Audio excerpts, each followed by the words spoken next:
우리 앞뒤 좌우에 계신 분과 이렇게 인사하겠습니다. 여러분의 성질은 어떠십니까? 하고요. 다 죽었습니다. 이렇게 인사할게요. 여러분의 성질은 어떠십니까? 여러분의 성질은 어떠세요? 다 죽었습니다. 우리 김신남 장로님이 제일 해피해 하시는 것 같아. 권사님, 장로님 성질 어떻게 되셨어요? 할렐루야. 신앙생활은 하나님과의 1대1의 관계입니다. 누가 나를 대신해서 해줄 수 있는 것도 아니고, 누가 나를 누군가를 통해서 하는 것도 아니에요. 나와 하나님과의 1대1의 관계가 신앙생활입니다. 이 신앙생활 가운데 하나님이 우리에게 눈에 보이지 않는 이 믿음이라는 것을 주셨습니다. 근데 이 믿음이 얼마나 중요하냐면, 믿음은 바라는 것들의 실상이요, 보이지 않는 것들의 증거라고, 보여지는 그대로가 믿음이라는 거예요. 또 보이지 않지만 존재하는 게 믿음이라고 그랬어요. 근데 이 믿음을 통해서 우리가 구원받고, 믿음을 통해서 하나님의 자녀가 되고, 믿음을 통해서 하나님을 날마다 누리고 맛보고 경험하면서 살 수 있는 거예요. 그러니까 믿음 생활이 있어서 믿음은 너무나도 중요합니다. 그래서 예수님께서 오셔서 무엇에 주목하셨어요? 사람들의 믿음에 주목하셨어요. 믿음만큼만 예수님께서 일하시고, 믿음대로 치료해 주시고, 믿음대로 귀신도 쫓아주시고, 믿음대로 예수님께서 그들을 믿음대로 반응하셨어요. 그러니까 믿음이 너무 중요해요. 근데 이 믿음이, 예수님 뭐라 그러셨냐면, 겨자씨만한 믿음만 있어도 이 산을 명하여서 바다에 던지우라고 말씀하셨어요. 믿음의 위력에 대해서 말씀하신 거죠. 마태복음 17장 20절 우리 같이 한번 읽어보겠습니다. 시작.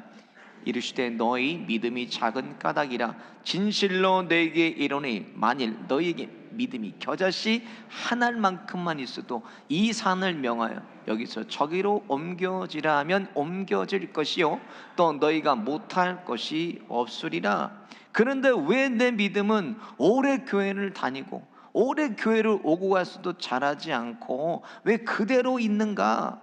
내가 먼저 점검해야 될 것은 세 가지를 점검해야 돼요. 내가 하나님의 말씀을 알고 있는가? 하나님의 말씀을 알고 있는지 점검해야 되고, 그 말씀을 믿고 행하고 있는가를 점검해야 돼요. 내가 정말 말씀대로 이렇게 살고 있는가? 그리고 마지막으로 하나님을 내가 기대하는가 점검해야 됩니다. 그 믿음대로 날마다 하나님을 기대하고 살고 있는가? 이것을 매일매일 우리가 점검해야 돼요. 그래서 우린 믿음대로 지적인 동의가 아니라 그대로 믿어 순종하고 행하고 하나님을 날마다 기대하고 사시는 믿음의 용사들 다 되시기를 예수님의 이름으로 축원드립니다. 오늘 본문 말씀은 바울의 신학과 바울의 고백이 담겨있는 말씀입니다. 신학이라는 것은 바울이 무엇을 믿고 있는 거고, 고백이라는 것은 입술의 고백을 얘기하는 것입니다. 바울이 성경에 어디 최초로 나옵니까? 사도행전 8장에 사울로 등장해요. 스테판이 복음을 전하다가 돌에 맞아서 순교하는데 사람들에게 돌을 세게 던질 수 있도록 겉옷을 다 받아서 들고 있던 사람이 사울, 바울로 등장을 합니다. 그리고 사도행전 9장에 보면은 담액석에 예수 믿는 사람들이 많다는 얘기를 듣고 예수 믿는 사람들을 잡아서 죽이려고 가는 도상에서, 그 길에서 바울이 예수님을 만나게 됩니다. 그리고 그 길로 바로 가서 복음을 전한 것이 아니라 성경은 이렇게 기록이 되어 있어요. 같이 한번 보겠습니다. 갈라디아서 1장 17절부터 18절입니다. 시작. 또 나보다 먼저 사도된 자들을 만나려고 예루살렘으로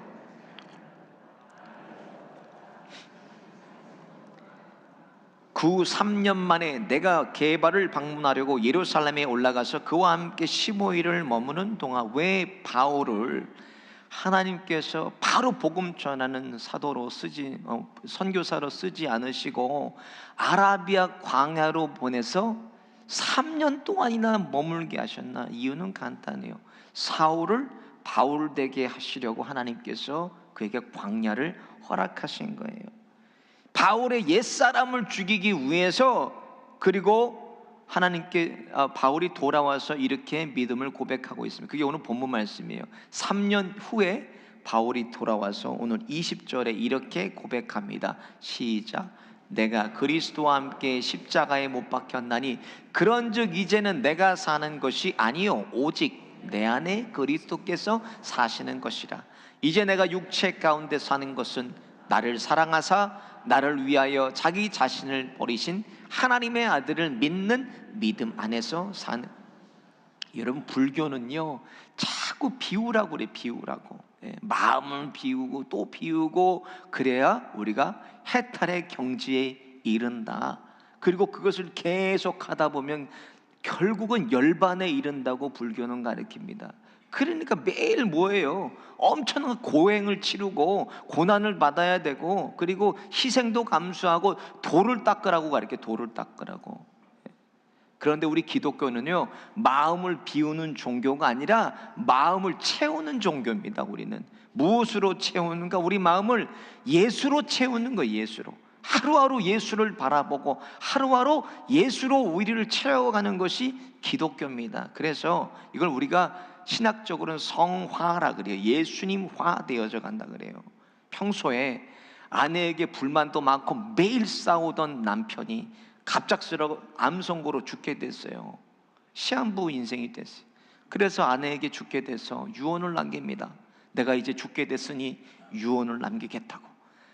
당신 내가 죽으면 거기 내 친구 박 사장 있지, 박 사장이라 꼭 재혼하라고, 꼭 재혼하라고 그러는 거예요. 부인이 깜짝 놀라는 거예요. 아니, 박 사장은 당신의 철천지 원수가 아닙니까? 그러니까 남편이 그랬대요. 오직 그놈에게 원수 갚는 길은 이길 뿐이요 그랬다는 거예요. 살아보라는 거예요. 살아보라고. 도대체 왜 내 남편이, 도대체 왜 아내가 이렇게 나를 아프게 하고 나에게 매일 상처를 주는 걸까? 우리 아이들은 왜 이렇게 내 말을 안 듣고 늘 부모에게 반항하고 그렇게 껄끄러운 인생들로, 그런 관계로 살아가게 되는 건가? 저 사람은 나를 왜 이렇게 매일 아프게 하고 저 사람은 왜 나를 매일 찌르는 것일까? 문제의 정답은 내가 안 죽어서예요. 내가 안 죽어서. 사람들은 다 죽는 거를 싫어해요. 그리고 다른 사람들이 죽어주기를 원해요. 나에게 와서 손 내밀어주고, 나에게 와서 먼저 사과하게 하고, 나에게 와서 무릎 꿇어주기를 바라고, 내 얘기를 들어주기를 바라고, 늘 사람들은 다른 사람들만 죽어주기를 바래요. 정작 나 때문에 그런 거 아닌가? 나 때문에. 왜 그렇습니까? 왜 이렇게 꼬여 있어요? 나만 모르고 살아요. 나 때문에 꼬여 있는데도, 나 때문에 상처 주고, 나 때문에 다른 사람을 아프게 하면서 사는데도 정작 나는 모르고 있다는 거예요. 다 아프다고 하는데. 그래서 예수님 뭐라 그러셨나? 요한복음 3장에 이것을 예수님이 3절에 이렇게 말씀했어요. 같이 한번 보겠습니다. 시작. 예수께서 대답하여 이르시되 진실로 진실로 내게 이르노니 사람이 거듭나지 아니하면 하나님의 나라를 볼 수 없느니라. 오늘 본문에 사울이 죽어서 바울됐잖아요. 그래서 어디를 복음화시켰으면 유럽을 복음화시키고 전 세계를 복음화시켰어요. 바울로 인하여서. 바울이 죽었기 때문에. 그래서 모두를 살리기 위해서는요 내가 죽어야 돼. 내가. 이게 모두가 사는 길이에요. 내가 안 죽어서 그 사람들이, 다른 사람들이, 아내가, 남편이, 아이들이 아프게 사는 거예요. 나 때문에. 내가 죽어야 돼요. 내가 죽어야 자녀가 살고, 내가 죽어야 우리 가정이 살고, 내가 죽어야 일터가 살고, 내가 죽어야 하나님의 교회가 사는 거예요. 근데 오늘 본문 말씀 통해서 내 안에 그러면 무엇으로 채워가면서 또 어떻게 죽이고 살아야 되는가? 먼저는 본문 보니까 내 성질이 죽어야 돼요. 여러분, 성질 죽어야 돼요. 20절에 내가 그리스도와 함께 십자가에 못 박혔나니 그런즉 이제는 내가 산 것이 아니요 오직 내 안에 그리스도께서 사시는 것이지라.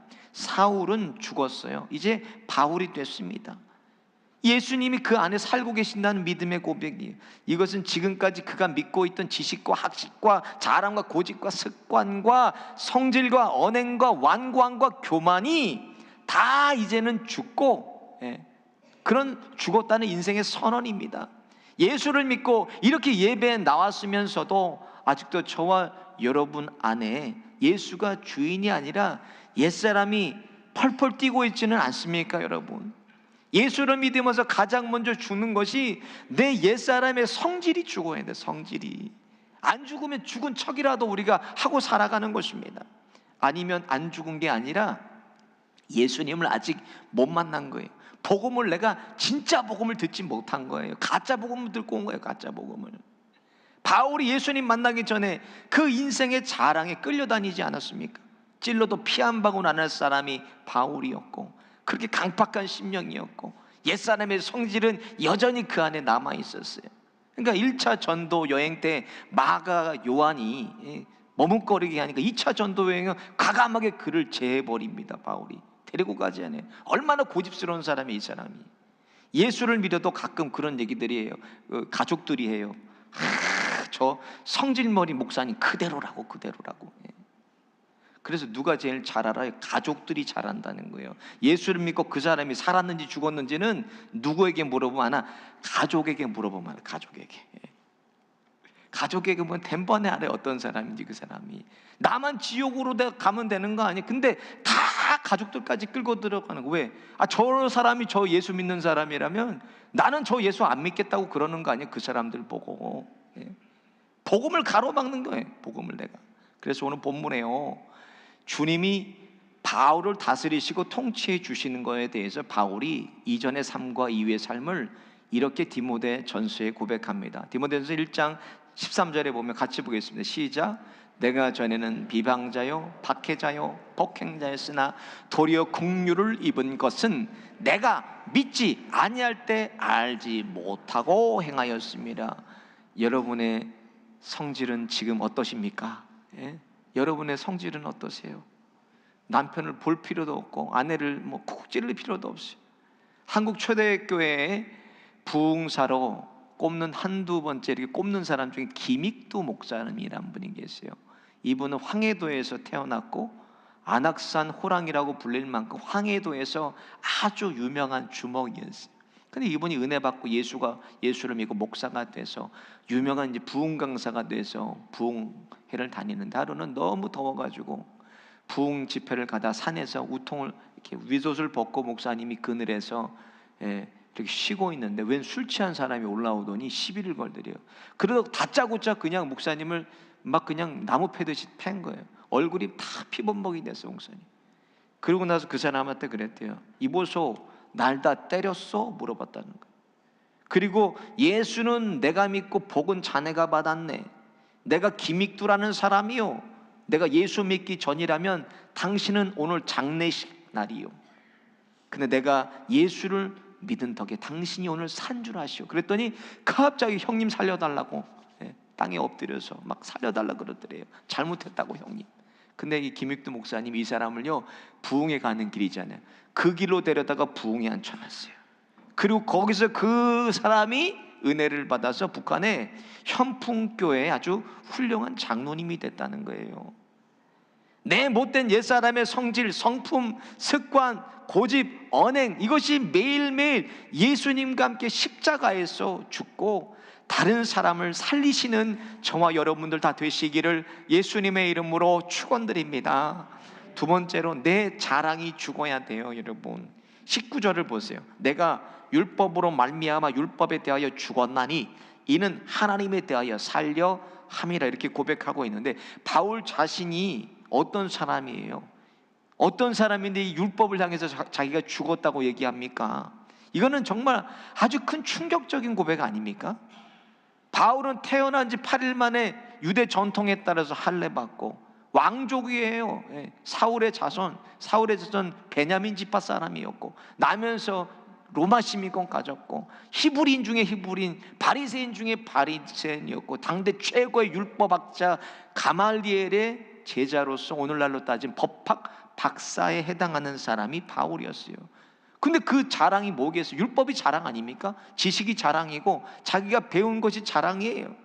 자식이 믿어왔던 전통, 율법, 평생 연구한 것들, 이게 자랑인데, 이 자랑거리를요, 아라비아 3년의 광야를 통과하면서 바울을 하나님이 이렇게 변화시키. 빌립보서 3장 8절 한번 보겠습니다. 시작. 또한 모든 것을 해로 여김은 내 주 그리스도 예수를 아는 지식이 가장 고상하기 때문이라. 내가 그를 위하여 모든 것을 잃어버리고 담액 속으로 가는 길에서 예수를 만나고 나니까 그 사람의 훈장이었고 자랑이었고 자기의 인생의 목적이었던 율법을요, 배설물로, 똥으로 여겼다는 거예요. 똥으로. 놀라운 가치의 대변화가 오늘 바울에게 일어났어요. 땅의 가치가 아니라 하늘의 가치를 깨달은 거예요. 그러니까 무엇을 자랑하겠어요? 하늘의 가치를 자랑하는 거예요. 예수를 자랑하는 거예요. 내 이전의 자랑이었던 돈, 명예, 권력, 학식, 성공, 가족, 육신의 정욕, 안목의 정욕, 이 모든 것으로부터 완전히 돌아서는 급진적인 가치에 대해 혁명이 일어났다는 거예요. 여러분, 신방 가면요, 어떤 분들은요, 목사를 바쁜데 1시간, 2시간 잡아두고 자기 자랑해. 자기 자랑. 예. 저희 교회가 아닙니다. 예. 자식들 자랑하고 하다가 1시간 반, 1시간, 2시간을 그래요. 예. 자랑할 게 뭐가 있어요? 우리가 정말 예수를 믿는다면 뭐 해야 돼? 목사가 갔으면 간증을 해야 돼. 간증을. 내가 어떻게 예수 만나고 내가 어떻게 예수님처럼 살아가고 있는지, 이런 간증이 나와야 돼. 간증이. 자랑할 게 뭐가 있어요? 우리가요, 예수밖에 없죠. 하나님이 왜 저와 여러분들 이런 자랑이 없도록 다 걷어가는 줄 아세요, 여러분? 예수 십자가 자랑하라는 거예요. 내 이전의 자랑이었던 거 다 버리고, 여러분 왜 이런 약함이 있는 줄 아세요? 여러분, 이런 약함이 있다면 감사하세요. 여러분, 하나님이 저와 여러분을 사랑한다는 증거예요. 그것이 부족하게 두시는 것. 여기서는 조금을 잃지만 우리가 뭐예요? 영원히 하늘나라를 얻고 사는 거예요. 가슴속에 하나님 나라 소망하고 품고 사는 거 아닙니까? 우리가 마찬가지로 오늘 본문에 바울같이 내가 죽었다면, 죽은 사람은 말이 없는 거예요. 무슨 말이 있어요? 죽은 사람이 무슨 자랑이 있어요? 죽은 사람이 그래서 바울처럼 예수만 자랑하고 예수만 증거하는 거예요. 고린도서 10장 17절에 바울이 이렇게 얘기했어요. 자랑하는 자는 주 안에서 자랑할지니라 그랬어요. 왜 하나님이 이 내 똑똑하고 명석한 머리를 안 쓰시고 내 돈, 물질 왜 안 쓰시고, 하나님이 내 성공을 왜 쓰시지 않는가? 여러분, 왜 안 쓰는 줄 아세요? 간단해요. 예수를 자랑하고 복음을 증거하는 게 아니라 내가 내 자랑하니까 그걸 안 쓰시는 거예요. 하나님께서 있는데도. 갈라디아 6장 14절 같이 한번 읽어보겠습니다. 시작. 그러나 내게는 우리 주 예수 그리스도의 십자가 외에 결코 자랑할 것이 없으니 그리스도로 말미암아 세상이 나를 대하여 십자가에 못 박히고 내가 또한 세상에 대하여 그러하니라 그랬어요. 예수 그리스도만이 내 자랑이 되고 내 힘이 되고 내 능력이 되시는 저와 여러분 되시기를 예수님의 이름으로 축원드립니다. 마지막으로 하나님은 저와 여러분이요, 맡기고 살기를 원하십니다. 20절을 보면요, 내가 그리스도와 함께 십자가에 못 박혔나니 그런즉 이제는 내가 산 것이 아니 오직 내 안에 그리스도께서 사시는 것이라. 이제 내가 육체 가운데 사는 것은 나를 사랑하사 나를 위하여 자기 자신을 버리신 하나님의 아들을 믿는 믿음 안에서 사는 것이라. 이렇게 고백하고 있어요. 자신은 십자가에 못 박혀 죽었는데 여전히 육체 가운데 살고 있다고 얘기하고 있어요. 죽었는데 이게 무슨 말이에요? 살아있다는 게 무슨 말인가? 이게 무슨 말이냐면, 말씀을 풀어보면 이제는 내 힘으로, 내 가진 지혜로, 내 능력으로 살지 않고 주님께 맡기고 산다는 믿음의 고백입니다. 주님이 살아주신다는 거예요, 바울을. 그러니까 내가 산 것이 아니요 내 안에 오직 그리스도께서 사시는 것이라. 이렇게 고백하고 있어요. 우리 인생도 우리 마음대로 사는 것 같지만 여러분, 우리 마음대로 사는 게 아니에요. 내 속에서 나온 자식도 내 마음대로 할 수 있습니까? 내 자식도 내 마음대로 안 돼요. 내 남편도 그렇고, 일도 그렇잖아요. 교회도 마찬가지예요. 내 마음대로 할 수 있는 게 아무것도 없어요. 그러면 어떻게 해야 되나? 주님께 맡기면요, 주님이 거기 주인 되어 주십니다. 주님이 살아주시게 해야 돼요. 내가 한번 힘쓰고 애쓰고 악을 쓰다 보면 점점 사람만 돕겠죠. 사람만. 주님께 맡기고 살아요. 내가 사는 것이 아니요 내 안에 오직 그리스도가 사시는 것이다.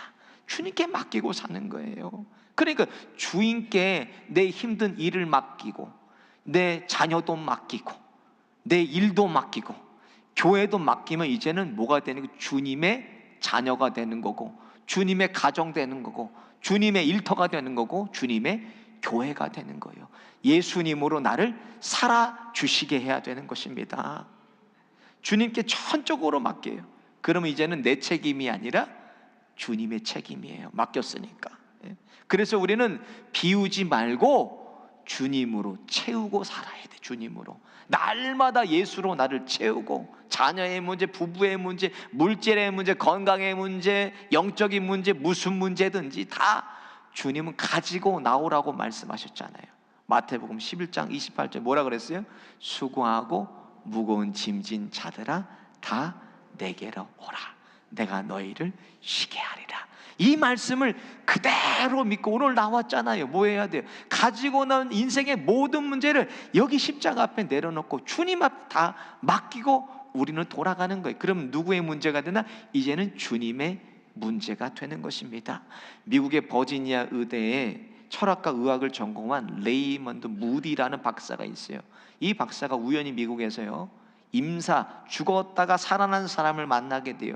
교통사고 당했는데 이 사람의 얘기를 듣고 미국의 전역을 돌아다니면서 150명의 임사 체험자를 만나서 라이프 애프터 라이프 이 책을 썼어요. 근데 한국에서도 번역이 됐어요. 한국 책으로만 잠깐 보고 온 사후세계라는 그런 책을 번역이 됐어요. 한국에도 이 책을 썼는데 많은 임사 체험자들의 세 가지 공통점이 있다는 거예요. 첫 번째, 무슨 공통점이 있느냐? 죽은 후에는요, 깜깜한 터널로 다 빨려 들어간다는 거예요, 사람이. 그러고 나서 빛이 보이는데 거기에 누가 한 사람이 서 있어요.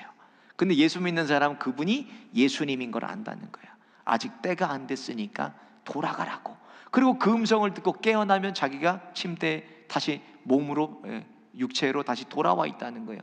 또 두 번째 어떤 특징이 있나? 죽음에 대한 두려움이 없어진다는 거예요. 왜? 한번 죽어봤으니까 죽음을 두려워하지 않아요, 이제는. 그리고 마지막 공통점은 이전의 삶을 다시 살지 않는다는 거예요. 완전히 다른 사람이 돼서 살아간다는 거예요. 내 옛사람이 죽었다면 내 옛사람의 모습으로 우리는 돌아갈 수가 없는 거예요. 죽은 사람한테 어떻게 돌아갑니까, 우리가? 내 힘으로 내 능력으로 아등바등 몸부림치면서 살 것이 아니라 내 안에서 나를 살아주시는 하나님의 능력과 하나님의 힘으로 우리가 하루하루를 살아가는 거예요. 전적으로 주님께 맡기셔서 주님께서 저와 여러분을 하나님 나라 갈 때까지 붙잡아 주셔서 내가 사는 것이 아니요 내 안에 그리스도께서 살아주시는 저와 여러분 다 되시기를 예수님의 이름으로 축원드립니다. 오늘 말씀 생각하시면서 함께 찬양하고 기도하겠습니다.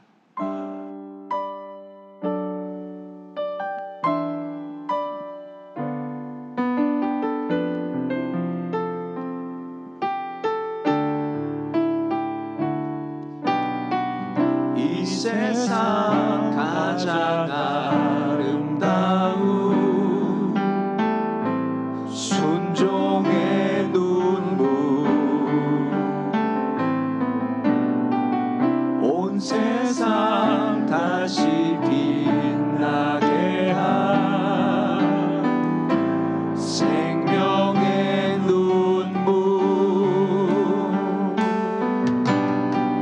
그가 이 땅에 오시니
예배하지 않는 아무도 예배하지 않는 그곳에서 주를 예배하리라.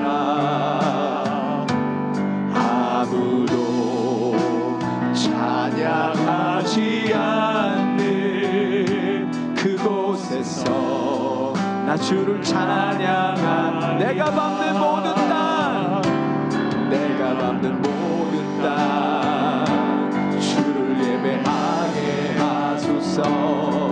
주의 보혈로 덮어지게 하소서. 내가 선이고 주의 거룩한 곳 되게 하소서. 주의 향기로 물들이 내가 밟는 모든 땅, 내가 밟는 모든 땅 주를 예배하게 하소서. 주의 보혈로 덮어지게 하소서. 내가 선이고 주의 거룩한 곳 되게 하소서. 주의 향기로 물들이소서. 말씀 생각하시면서 함께 합심해서 기도하겠습니다. 하나님, 내 옛사람이 죽어야 살게 되는 이 놀랍고 영원한 복음의 신비를 경험하게 하여 주시고, 창조의 목적이 우리 안에 회복되게 하여 주옵소서. 한 주간도 맡기고 살게 하여 주시고, 세상의 걱정과 근심과 두려움과 욕심과 욕망과 자랑 다 내려놓고 나를 살아주시는 하나님으로 그리스도로 채우며 살게 하여 주옵소서. 주여 한번 부르짖고 함께 합심해서 기도하겠습니다. 주여